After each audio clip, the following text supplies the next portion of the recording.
So Advanced Quest Part 14 is going to drop tonight over here on the NA side of things, and there's no sugarcoating it. Two of these are very, very annoying. Thankfully, there is one where you can just load in, blow the enemy's backs out, and get an extra mission done towards your tally on the Advanced Quest missions we're going to get soon over here on the NA side of things, where every 3 Advanced Quests that you finish, you get 9 Saint Quartz, which is going to be really good if you're trying to get Saint Quartz in preparation for summer or the anniversary character, or maybe you even just want to save them for Yugioh Kenshin later on down the line. But these other two are definitely going to be a little bit annoying. I have my runs in the background as I'm going to be talking about these missions, but again, there is no sugarcoating this. 2 of these are more on the annoying side. But hey, helping you get through these is my job. So if you enjoy being informed on all things FGO related, both NA and JP, make sure you hit that like button, subscribe to the channel, and let's just start diving right into this. So the first one is the Homunculus quest. There is a gimmick where the Homunculus will try to take out the enemies. It'll try to tribute them so it can gain some like damage reduction buffs and some guts and all this other nonsense. But thankfully, the enemies are so weak that you could pretty much just bring any decent AoE and beat this in a couple of turns, even if you don't have the best characters.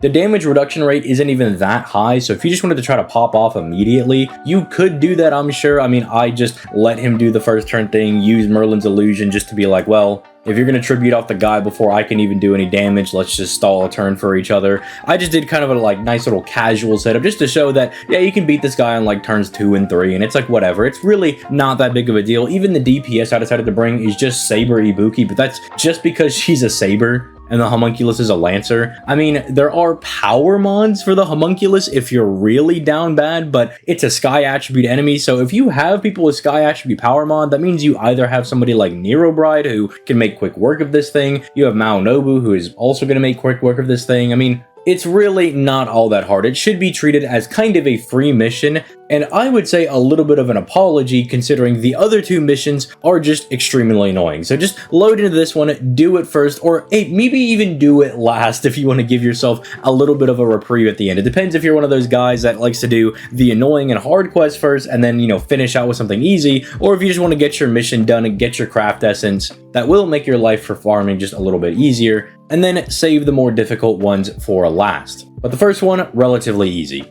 Now the second fight against Summer Maeve, who is a Saber that is Earth Attribute, keep that one in mind, is where things get a little bit more interesting, because the innate gimmick of this fight is that Maeve at the start of every single turn has a 30% chance to charm all of your servants, which is rather annoying when you also pair that with the fact that she's also lowering their debuff resistance, so the charm is almost sure to go through. There are a couple of ways to go through this. The innate gimmick for the fight is they want you to bring coup servants, which is what I did when I did my initial run over here on the JP side of things, which is stack both the coup and the proto coup, because what that does is it removes the charm gimmick, but all of the enemies get permanent pierce invincibility, which could make things a bit harder for people that don't have as built up accounts, because that means they're going to get around all of your dodges and all of your invincibility buffs, and the only way to really live NPs at that point is either A, stack a whole bunch of defense, which is hard to do with coup being on the field, because yeah, the thing is only negated as long as coup remains on the board, but the Pierce invincibility never goes away, so they will just have that for the rest of the fight. Or you have to have a Guts, or just simply have Castoria with Solemn Defense. Now, the strategy that I decided to do was look into servants that have Charm immunity in their passive, because it would be a servant that doesn't have to really worry about this gimmick at all. So that was Summer Kama. Summer Kama for me would be somebody that would be really good for this fight, but you could also use somebody like Assassin Kama, or even bring somebody like, say, Space Ishtar, where she's able to give the entire party, except herself, the charm immunity. Things like that are very good strategies going in this, or even characters that can give you debuff immunity, like if they're able to give it to the entire party, those characters are also quite decent going into this fight. What you can see that I elected to do is I'm making use of the Jean CEs that give you 3 instances of debuff immunity for both of my supports, that being Castoria and Proto Merlin. That way they could kind of get their NPs and skills off for free, and then they would slowly get stunned out as the fight was going on because they're getting charmed by Maeve, and that was quite a bit annoying, I will say, if I do say so myself. But it was enough that Summer Kama was able to eventually get the W out in this fight. I even had a backup Chiron because Chiron does have Earth Power mod,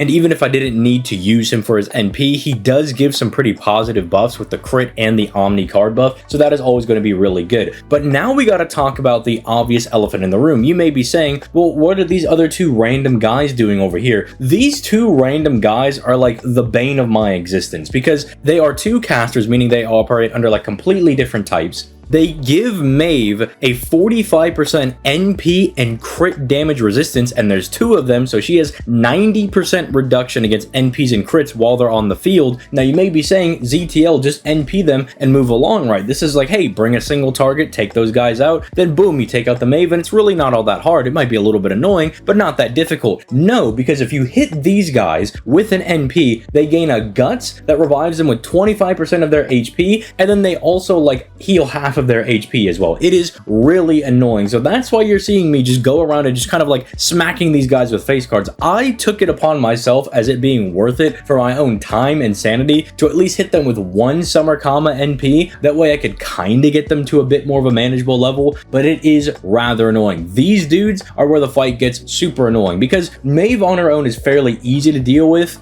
But these two Maeve Gooners in the back, and I literally mean that in the most literal sense, they are just Maeve Gooners, make this fight so much more difficult. If you have a servant that is really good at doing face card damage, like, I don't know, a Super Orion, he could definitely make this fight a lot easier because his NP is technically a support NP, right? It buffs himself. It doesn't do any damage. So you can fire that as much as you want and then just let that guy rip and tear through the enemies. Because, you know, Super Orion is critting for like a couple 100,000 on just his casual crits. That is perfectly fine. But unfortunately, I don't have Super Orion, so I kind of had to do this the hard way. Originally, I was trying to do it with Summer Ibuki, but trying to use a character that does not have charm immunity and is also a berserker makes both versions of the fight a little bit more RNG heavy, because you're either A, banking on not getting charmed, or B, you're bringing Ku and just really praying that your Ibuki doesn't get hit. Because remember, if you bring the Ku to turn off the charm, all enemies get Pierce Invincibility, meaning that Castoria really has to do the Lord's work to keep her around, and it means characters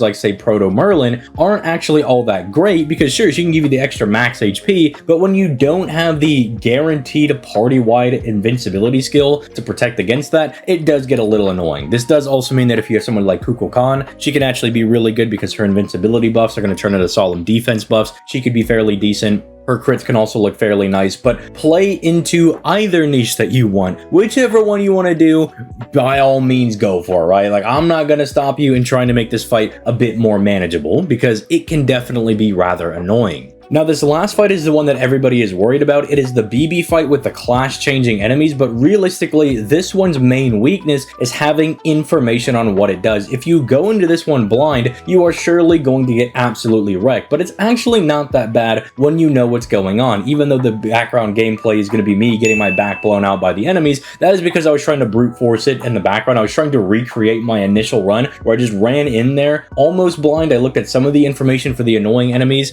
and was able to get a really good Summer Ibuki run. I was not able to replicate that for this video, unfortunately, but I'll probably do it again on stream. So hey, when this drops, you know, like Tuesday night, and then I do the stream on Wednesday, we'll probably try to go through some of these. But basically, every enemy on this thing, this battle that you have going on, have shared HP pools. So the Saber Lily, the Ku Proto, and the Robin Hood, they all share HP pools. The Geronimo, the Boudica, the Jekyll and Hyde, they all share HP pools. MHXX, Hephaestus, Himiko Salieri, and BB, they all have the same HP pools, and you're basically whittling them down. But the gimmick is that every time you hit them with an NP, they change their classes and they have a different effect. Now, the Knight class group I actually don't think is all that bad, because all they're doing is giving offensive buffs between attack buffs, critical rate, and critical damage. I mean, those are normal things that we expect bosses to do. You know, you expect them to give themselves really powerful effects that kind of just be able to take you out, right? It's just normal stuff. The Cavalry class group is where things can get a little bit annoying because Boudica gives everybody defense,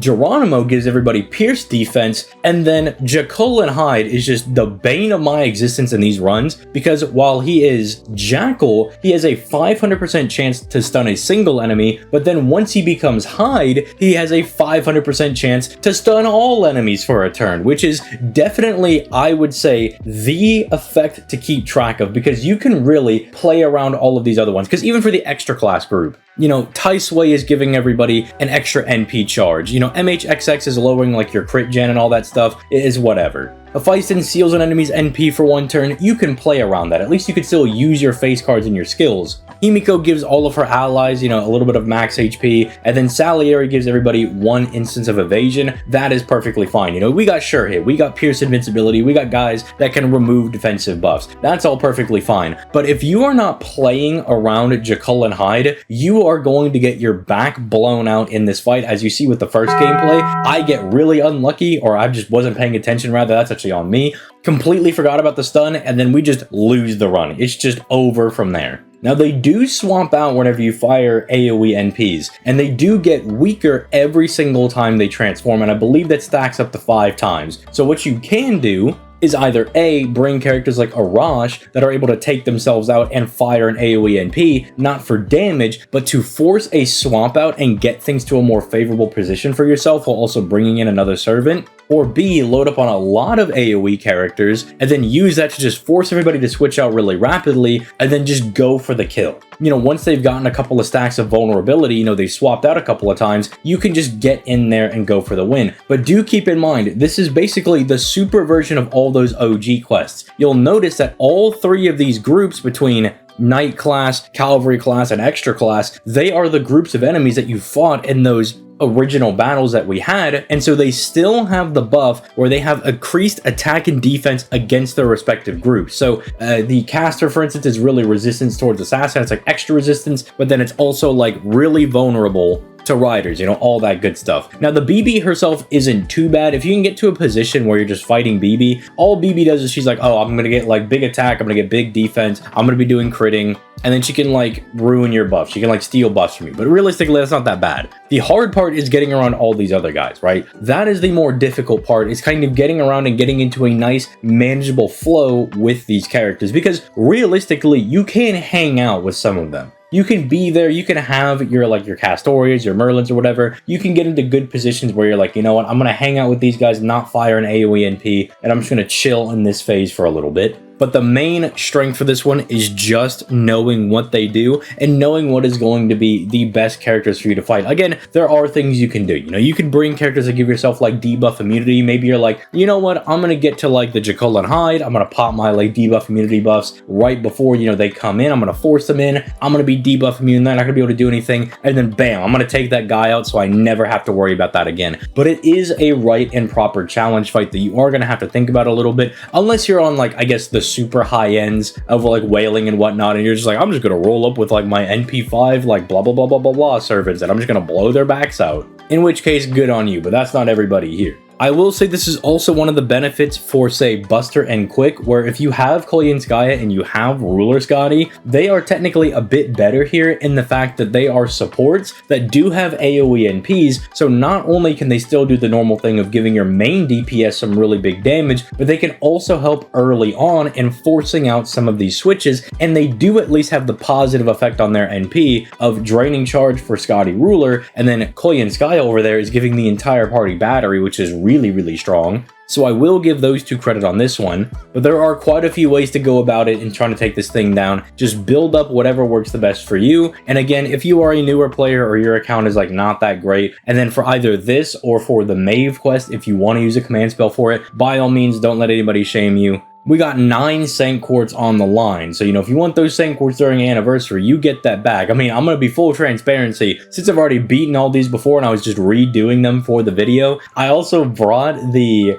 Chiron in the back just in case things went really bad and I had to bring him in, pop a command spell and just have him nuke her immediately, but we didn't need that because Summer Kama's the GOAT. But that can be something that you build around, right? Like, you can just build your main team to kind of like stall and beat through this fight, and then you have like a really strong ruler or like a single target Zerk in the background that you're like, you know, I got that guy in the back, he's gonna come in and then he's just gonna blow BB into the sun, right? That is a proper thing that you can do, right? That is something that you are legally allowed to do. But also do remember that BB does share a health pool with the Pretender, Ruler, and Avenger. So it's not like you have to beat everybody else and then deal with BB. BB is operating under the same HP restriction that everybody else is. So again, perfectly fine for that. And if you find the BB to be too hard with like her attack and her defense and all that good stuff, then again, you can always just swap her out by forcing her out with an NP. So just keep all of that in mind. Let me know your clears in the comment section down below. If you need any further advice, our Discord is a link down in the description down below if you would like to get some extra help on that. Also, I will be streaming my runs on this on Wednesday around 6 p.m. Central Time. So if you want to see me go through it live and see what I'm going to be using, at least for just NA exclusive servants, which I did try to stick to for this video for the background gameplay, there are a lot of servants we get this year that would make this a lot easier.